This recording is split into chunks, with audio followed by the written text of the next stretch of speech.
গোলাঘাট জিলাৰ নুমলীগড় আৰক্ষী চকীৰ এগৰাকী সৎ সাহসী আৰু জনপ্ৰিয় আৰক্ষী বিষয়াৰ বদলীকৰণত এতিয়া আৱেগিক হৈ পৰিছে অঞ্চলবাসী।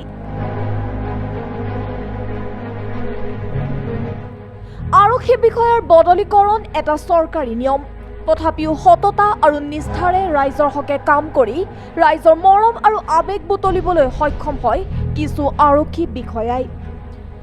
নুমলীগড় আৰক্ষী চকীৰ এগৰাকী আৰক্ষী বিষয়া নাম হৈছে পাঞ্চাম আমচি। অতি জনপ্ৰিয় আৰক্ষী বিষয়াগৰাকীৰ বদলীকৰণত এতিয়া আৱেগিক হৈ পৰিছে অঞ্চলবাসী ৰাইজ।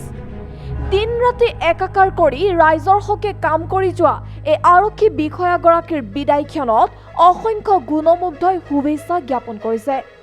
লকডাউনৰ সময়ত বহু দৰিদ্ৰ পৰিয়ালক সহায় কৰাৰ লগতে নুমলীগড় আৰক্ষী চকীৰ অন্তৰ্গত বিভিন্ন অঞ্চলত চুলাই মদৰ ঘাটি উচ্ছেদ কৰিছিল এইগৰাকী আৰক্ষী বিষয়াই।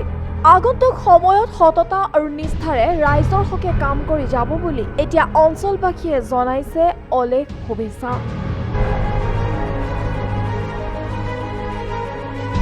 সংঘৰ সম্পাদক তথা আমাৰ নুমলীগড় আৰক্ষী চকীৰ থানা সমিতিৰ মই সম্পাদক। আৰু একচুৱেলি যেতিয়াৰ পৰা আমি ছাৰক পাইছোঁ তেতিয়াৰ পৰাই ছাৰৰ যিটো কৰ্মদক্ষতা প্ৰমাণ কৰিছে আমাক মাজত। আৰু ছাৰে বহুত ধৰণৰ চুলাই ঘাটিবিলাক উচ্ছেদ কৰিছে আৰু বিভিন্ন ধৰণৰ অপৰাধমূলক কাৰ্য তেওঁ আমাৰ ইয়াত উদ্ধাৰ কৰিছে। আৰু এনেকুৱা ধৰণৰ কামবিলাক কৰিছে য'ত যাবলৈ মানুহ ভয় কৰে, এনেকুৱা জেগাত চাই গৈ পিনি কামবিলাক কৰি আজি ৰাইজৰ সহায় কৰিছে।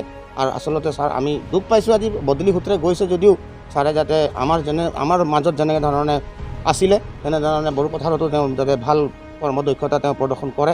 আৰু আমি আচলতে পুলিচ হিচাপে পোৱা নাছিলোঁ, যে ভাই ককা হিচাপে পাইছিলোঁ। যেতিয়াই বিচাৰোঁ ছাৰক 2টা বজাত 3টা বজাত ৰাতিও ছাৰক আমি পাইছিলোঁ, আৰু যেতিয়াই মাত এষাৰ লগাওঁ তেতিয়া ফোন ৰিচিভ কৰে চাই। আৰু এই সূত্ৰে আমি ছাৰক আজি ধন্যবাদ দিছোঁ আৰু মৰম অকণ যাচিবলৈ আহিলোঁ।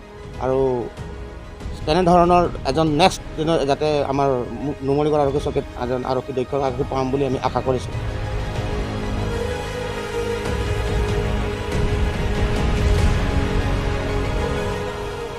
গোলাঘাটৰ পৰা আছফাক আহমেদৰ সহযোগত মুজাকিৰ হুছেইনৰ report, Assam today live.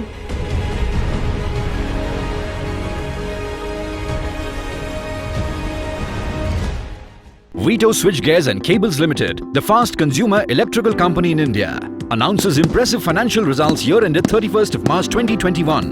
Company showed year-on-year growth by 21.64%. EBITDA rises by 29.16% and PAT growth of 60%. Board approved dividend of 10%. Vito also acquired 95% stake in Vancon Modular Private Limited in February 2021. Vito, experts in all electrical segments since 1967.